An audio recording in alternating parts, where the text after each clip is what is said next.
नमस्कार दोस्तों। आज मैं आपको सुनाने जा रही हूँ जब डॉक्टर पोती ने अपने दादाजी को वृद्धाश्रम में देखा तो उसके होश उड़ गए। फिर उसने अपने माता पिता का किया वो हाल। हेमंत जी बुखार से तिलमिला रहे थे। उनका पूरा बदन अंगारे जैसा तप रहा था। उनकी दोनों आंखों से लगातार आंसू बह रहे थे।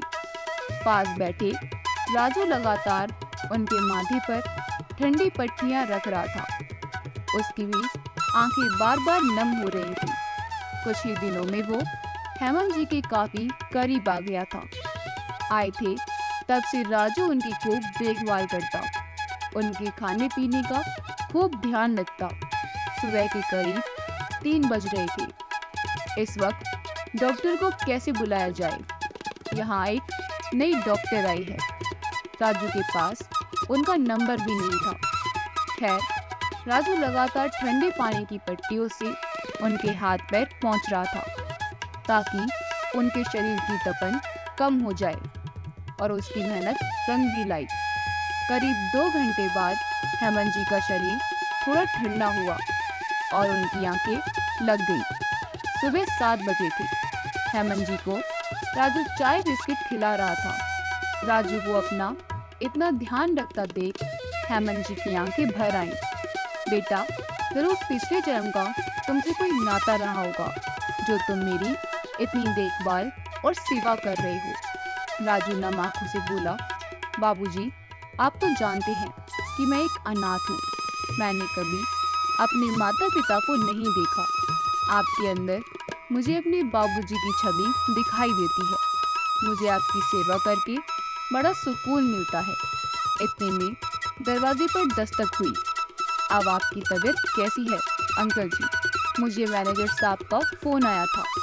हेमंत जी ने जैसे ही अपना चेहरा ऊपर की तरफ किया, दिशा सामने अपने दादाजी को देख मानो ऐसी हो गई जैसे वो कोई पत्थर की मूर्ति हो। कुछ ही देर में उसकी आंखों से आंसू बहने लगे। उसके होठ दादाजी बोलते हुए भी थरथरा रहे थे। दूसरी तरफ हेमंत जी की बूढ़ी आंखें अभी भी दिशा को पहचानने की कोशिश कर रही थी। उनकी भी गलती नहीं थी। दिशा को उसके माता पिता ने उसके दादा दादी से जब दूर कर दिया तब वह सिर्फ 10 साल की थी। तभी हेमंत जी के बेटे बहू ने उसे कॉलेज हॉस्टल पढ़ने के लिए भेज दिया था। अभी 3-4 दिन पहले ही उसकी ड्यूटी यहाँ वृद्धा आश्रम में लगी थी, क्योंकि वह अपनी इंटर्नशिप आश्रम में पूरी करना चाहती थी। दिशा ने दादाजी पुकारते हुए दौड़कर हेमंत जी को गले से लगा लिया। हेमंत जी अभी भी बहुत चौंके थे। उन्हें कुछ समझ नहीं आ रहा था। दादाजी, मैं आपकी दिशा। कैसे हैं आप? दादाजी, और यहाँ कैसे आए? और मेरी प्यारी दादी कहाँ है? दिशा ने एक साथ ना जाने कितने सवाल पूछ डाले।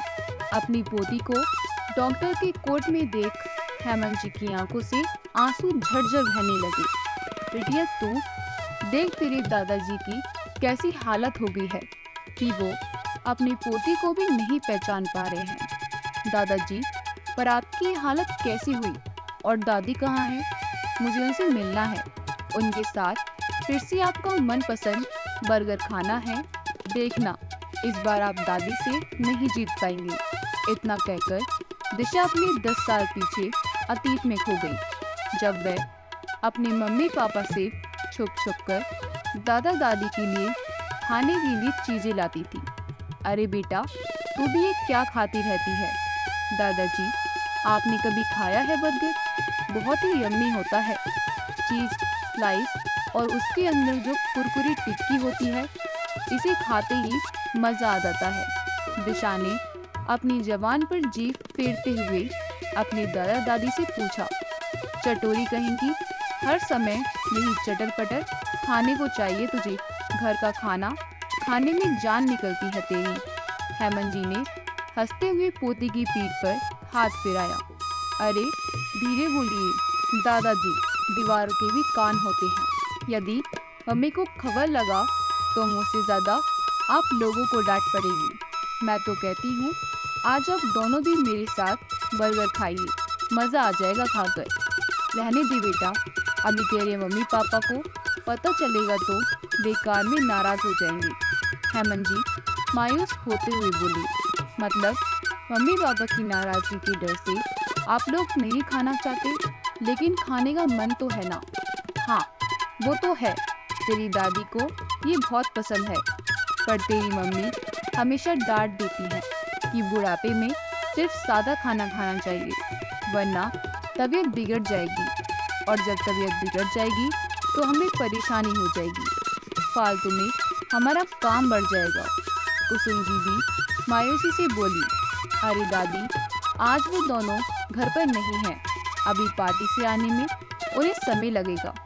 हम तीनों मिलकर अपनी बर्गर पार्टी करेंगे और किसी को कानो कान खबर भी नहीं होने देंगे।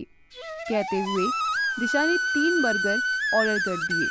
थोड़ी ही देर में डोरबेल बजी तो दिशा जल्दी से भागकर दरवाज़ा खोलने गई, लेकिन देखा सामने उसके मम्मी पापा खड़े थे।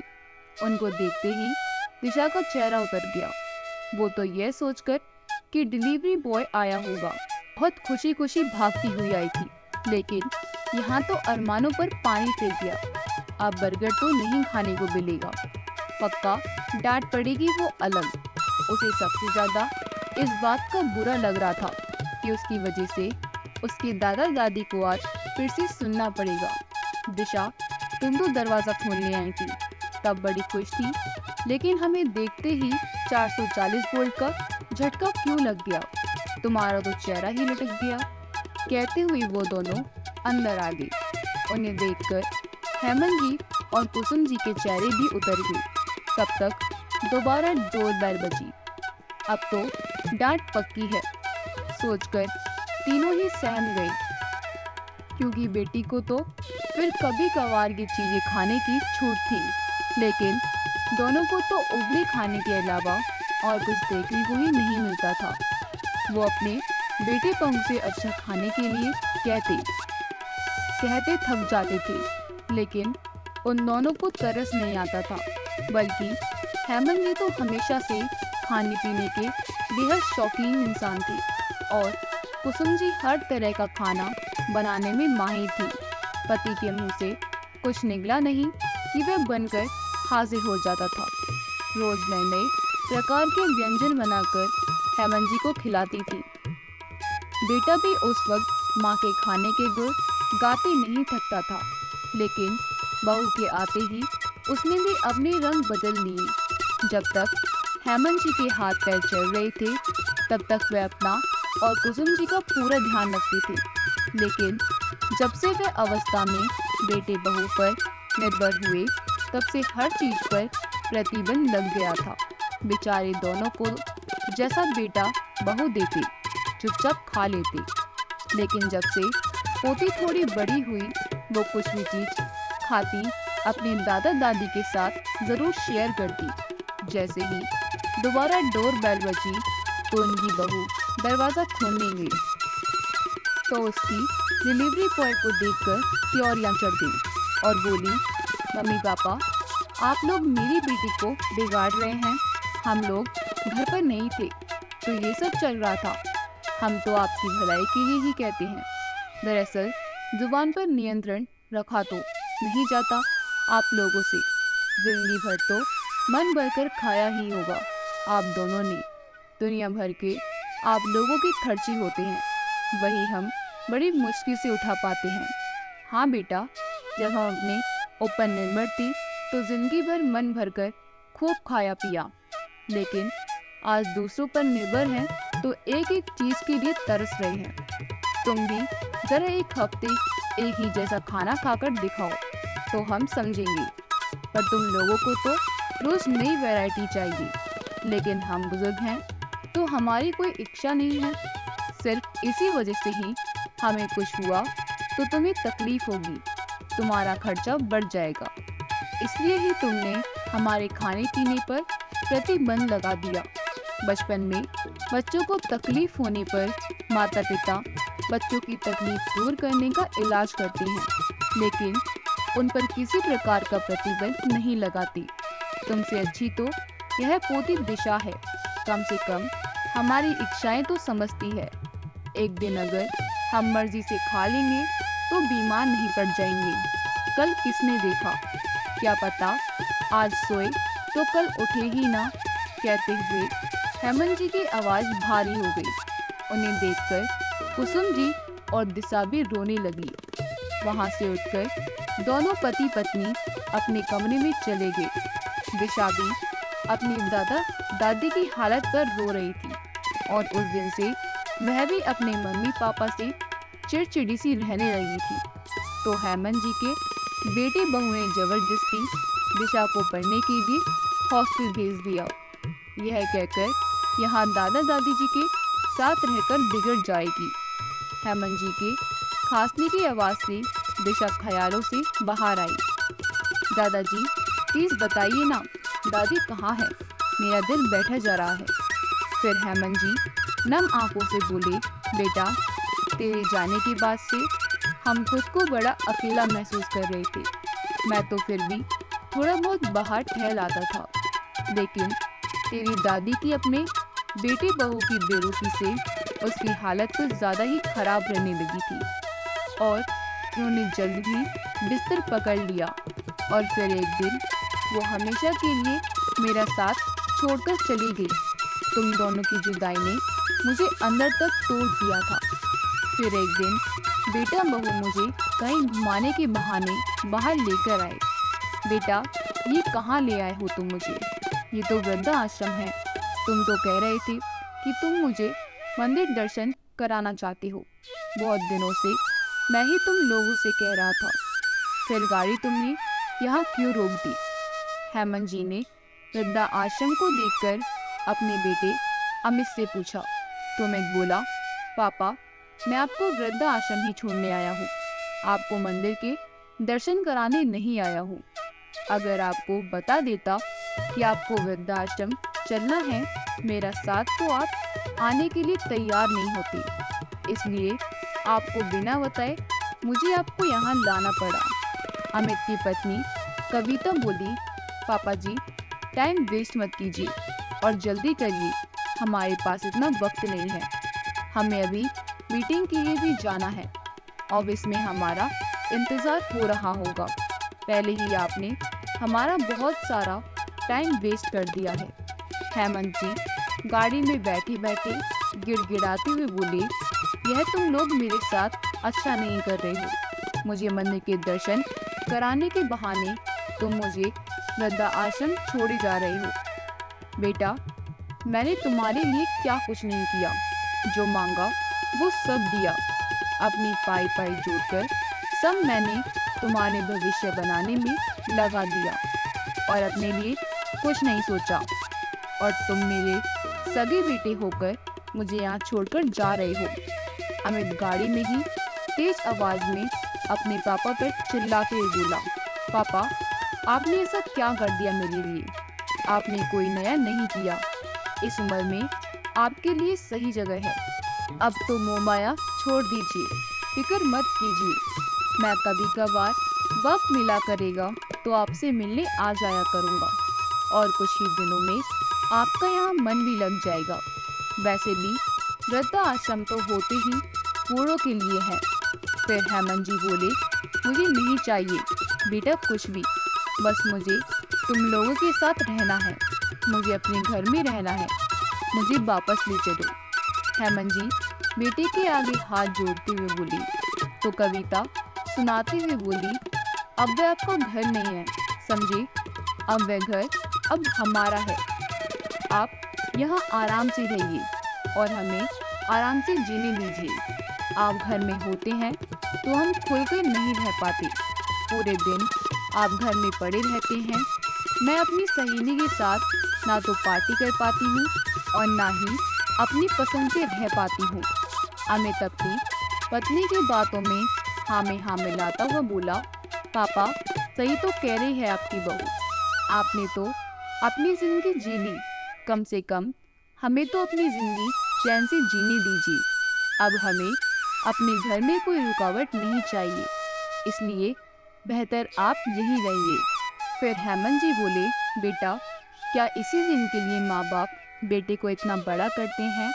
अब इतने गुस्से में कार से उतरकर पीछे वाले डिग्गी खोली और अपने पापा का सामान नीचे उतारकर फेंक दिया और उनका हाथ पकड़ गाड़ी से बाहर निकाल दिया। जल्दी निकलिए पापा, आपको तो ये ड्रामा खत्म ही नहीं हो रहा है। आप तो फ्री हैं, लेकिन हमें तो काम होता है। हेमंत जी बेटे बहू का ऐसा व्यवहार देखकर सड़क पर खड़े खड़े आंसू बहा रहे थे। वो बेटे बहू को आवाज देती रहे और वो तुरंत गाड़ी घुमाकर वहां से चले गए। तो कविता गाड़ी में अपने पति की बाहों में बाहें डालते हुए बोली, अच्छा हुआ मित, हमेशा के लिए बला टली। हेमंत जी ने अपना सामान उठाया और भीगी पल के लिए अंदर वृद्ध आश्रम में चले गए। अंदर से दौड़कर राजू आया और उसने हेमंत जी के हाथ से सामान ले लिया। राजू के सामने हेमंत जी के आंसू छुप न सके। राजू बोला, बाबूजी रोइए मत, मुझे अपना बेटा जैसा समझिए। और यहाँ आपके जैसे हजारों लोग हैं जिनको उनके बहू बेटों ने अपने घर से धक्के मारकर निकाल दिया है। जब इस आश्रम में रहकर इतने लोग खुश रह सकते हैं तो आप भी देखना, कुछ ही दिनों में आप भी खुश रहने लगेंगे। हेमंत जी ने पूछा, बेटा तुम्हारा नाम क्या है और तुम कितने साल से यहाँ काम कर रहे हो? बाबूजी मेरा नाम राजू है और मैं कई सालों से यहाँ आपके जैसे लोगों की सेवा कर रहा हूँ। मुझे बहुत दुख होता है और एक बात सोचने पर मजबूर हो जाता हूँ कि कोई अपने माँ बाप को कैसे छोड़ सकता है। उनसे पूछिए जिनके माँ बाप बचपन में ही गुजर गए, जो अनाथ होते हैं। कहते कहते राजू की आंखें भर आईं। खैर छोड़िए बाबूजी, आइए मैं आपको आपका कमरा दिखाता हूँ। अगले दिन राजू हेमंत जी के लिए खाना लेकर आया तो देखा फिर हेमंत जी कमरे में पलंग पर बैठे रो रहे थे और अपनी पत्नी की तस्वीर को सीने से लगाए हुए थे।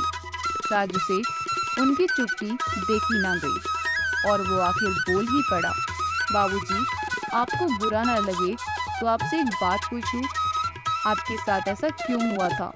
हेमंत जी बोले, बेटा अब क्या क्या बताऊं तुम्हें।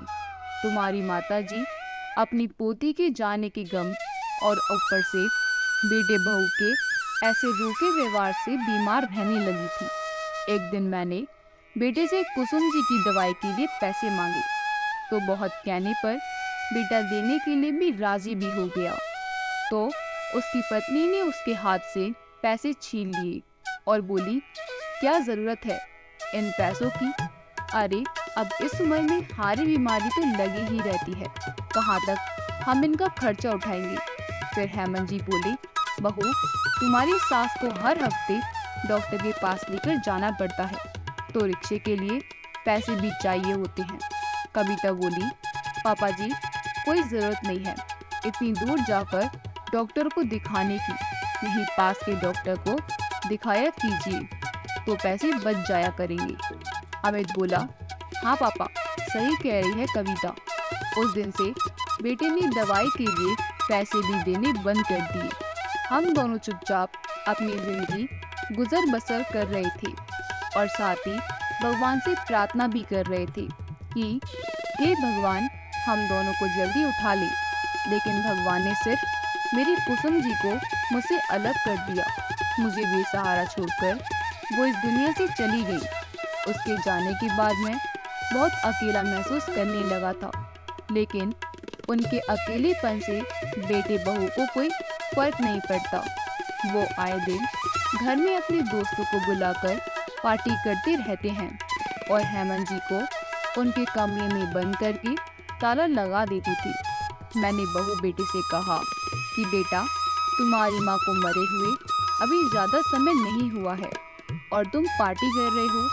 तो बहू बेटी ने मुझे खूब खरी खोटी सुनाई और आज बेटे बहू मुझे मंदिर के दर्शन कराने के बहाने मुझे यहाँ छोड़ गए। मैं गिड़गिड़ाता रहा मगर उन्होंने मेरी एक न सुनी। हेमंत जी की दुख भरी कहानी सुनकर राजू की आंखों में आंसू आ गए। राजू बोला, बाबूजी आप उन लोगों के साथ वापस क्यों क्यों जाना चाहते हैं जब वो लोग आपको अपने साथ नहीं रखना चाहते। यहाँ कम से कम आपके अपनी उम्र के लोगों के साथ दिल तो बहला रहेगा। हेमंत जी बोले, राजू बेटा, उस घर से मेरी बहुत सारी यादें जुड़ी हैं। तुम्हारी माता जी की, मेरे बचपन की, कुसुम जी की यादों के सहारे मैं उस घर में अपना वक्त जैसे तैसे गुजार लेना चाहता था। और ये मेरी अंतिम इच्छा थी कि मेरे घर से मेरी अर्थी निकली। लेकिन बेटे बहू से कुछ दिनों का जीवन भी मेरा वहाँ देखा नहीं गया। बाबूजी, आप चिंता मत कीजिए, आप यहाँ बैठिए, मैं आपके लिए पानी लेकर आता हूँ। राजू ने हेमंत जी के अपने अंगूठे से आंसू पोंछे और पास मेज पर रखी पत्नी की तस्वीर हेमंत जी ने लगा दी। समय बीतने लगा। राजू धीरे धीरे हेमंत जी का मन बांटने लगा, तो उनका भी आश्रम में मन लगने लगा था।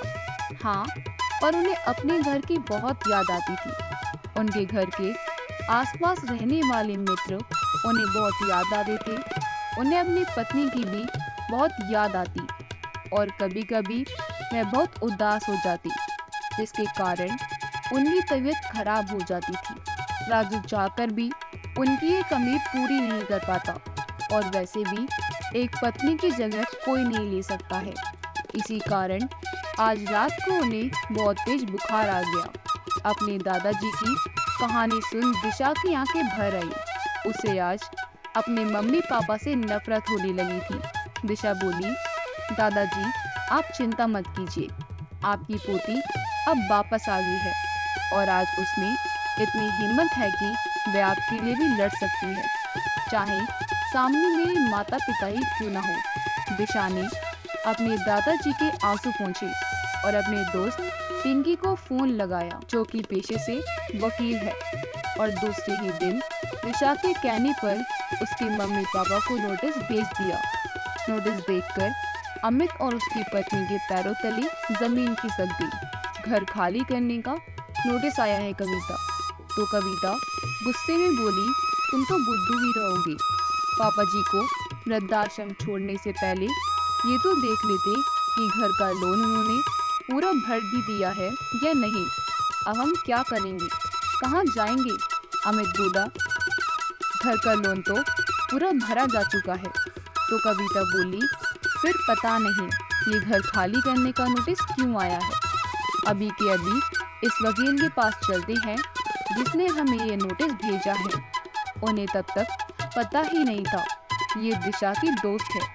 अमित और कविता सीधे पिंकी के घर पहुंचकर कहा, ये घर खाली करने का नोटिस क्यों भेजा है? हम इस घर के मालिक हैं। अगर तुम दोनों इस घर के मालिक हो तो ये कौन है? अंदर से आते हुए हेमंत जी को देख दोनों को सांप सूंघ गया। उन्हें हेमंत जी को देखकर इतनी हैरानी नहीं हुई जितनी अपनी बेटी दिशा को देखकर हो रही थी। बेटा, तुम यहाँ कैसे? खबरदार पापा, अगर मुझे बेटा कहकर बुलाया तो मुझे सब कुछ पता चल चुका है। अमित हेमंत जी से बोला, पापा आप ही बताइए कि इस घर का असली हकदार कौन है? आखिर उस घर पर मेरा भी उतना ही अधिकार है जितना आपका। फिर हेमंत जी बोले, तुम असली हकदार कब से हो गए? उस दिन क्या कह रहे थे तुम कि मैंने तुम लोगों के लिए आखिर क्या ही किया है? तुम्हें पढ़ाया लिखाया, इस काबिल बनाया कि तुम अपने पैरों पर खड़े हो सको, और बहू तुम्हें हमेशा अपनी बेटी बनाकर रखा। मगर तुम दोनों ने मेरे साथ ऐसा क्रूर व्यवहार किया। जिस उम्र में इंसान को सबसे ज़्यादा अपनी औलाद के सहारे की ज़रूरत होती है, उसी समय में तुम लोगों ने मुझे वृद्धाश्रम पहुंचा दिया। पिंकी बोली, अंकल जी, कानून के अनुसार अगर बच्चे अपने माता पिता को घर से निकालते तो उनकी प्रॉपर्टी में उनका कोई हक नहीं रहता। इतना सुनते ही अमित और कविता दोनों हेमंत जी से माफ़ी मांगने लगे और बोले, पापा जी हमें माफ़ कर दीजिए, आप अपने घर चलिए, हमारे साथ रहिए, मगर हमें घर से मत निकालिए। तो दिशा गुस्से में बोली, मम्मी पापा अपना ये नाटक बंद करो। जो बच्चे अपने बूढ़े माता पिता को यूं घर से निकाल दें, ऐसे बच्चों को कभी माफ नहीं किया जाना चाहिए। हेमंत जी को दिशा और पिंकी ने हौसला दिया, जिससे हेमंत जी का वापस आत्मसम्मान लौट आया था। और वो बोले, तुम दोनों मुझे क्या रखोगे? मैं ही अब तुम दोनों को अपने साथ नहीं रखना चाहता। मैं तुम दोनों को मेरी प्रॉपर्टी से बेदखल करता हूँ। आज बहुत दिनों बाद हेमंत जी का खोया हुआ सम्मान वापस लौट आया था। हेमंत जी बोले, तुम दोनों चले जाओ यहाँ से, मुझे अब तुम्हारी कोई ज़रूरत नहीं है। अमित और कविता दोनों बहुत गिड़गिड़ाए, मगर जैसे उन्होंने उस दिन हेमंत जी की एक नहीं सुनी थी, और हेमंत जी ने भी उन दोनों की तरफ से अपना मुंह फेर लिया था। दिशा अपने जाते हुए माता पिता से बोली, दादाजी ने तो अपना फैसला सुना दिया, अब मेरा फैसला भी सुन लीजिए। मम्मी पापा, आज के बाद आपकी कोई बेटी नहीं है। ध्यान रखना, जिस तरह से आपने दादाजी को छोड़ा था, आज मैं आप दोनों को छोड़ती हूँ। और आज मैं कोई छोटी बच्ची नहीं हूँ जिसे डांट कर आप मुझे मेरे दादाजी से दूर कर देंगे। अपनी बेटी का फैसला सुन दोनों अपनी आंखों में प्रायश्चित के आंसू ले वहाँ से चुपचाप निकल गई। दिशा ने अपनी काबिलियत से कुछ ही दिनों में एक फ्लैट खरीदा और अपने दादाजी को वहाँ लेकर गई। हेमंत जी पोती का साथ धीरे धीरे फिर से खुश रहने लगे। उन्होंने अपनी सारी प्रॉपर्टी अपनी पोती के नाम कर दी। एक दिन वह वृद्धा आश्रम गई, जहाँ उन्होंने सबसे मुलाकात की। राजू आज हेमंत जी को खुश देखकर बहुत खुश था। हेमंत जी ने राजू को गले से लगाया और उसे एक दुकान की चाबी और कुछ पैसे रुपए उसके हाथ में थमा दिए। बाबूजी, ये मुझे नहीं चाहिए। कोई बात नहीं बेटा, इसे इस बूढ़े पिता की तरफ से तोहफा समझकर रख लो। अच्छा, जब भी मन करे इस बूढ़े से मिलने आ जाया करना। हाँ बाबूजी, ज़रूर। इतना कहकर वो वहाँ से चले गई। दोस्तों, माता पिता अपनी पाई पाई जोड़कर बच्चों को पढ़ाते हैं, दिखाते हैं और उन्हें एक काबिल इंसान बनाते हैं। मगर जब वही बच्चे बड़े होकर माता पिता को वृद्धाश्रम भेज देते हैं, तो ऐसे बच्चों से तो संतान विहीन रहना ही अच्छा है। अगर आपको हमारी कहानी अच्छी लगी हो तो हमारी वीडियो को लाइक करें, शेयर करें और अगर आप हमारे चैनल पर नए हो तो हमारे चैनल को सब्सक्राइब कर दें। आपका बहुत बहुत धन्यवाद।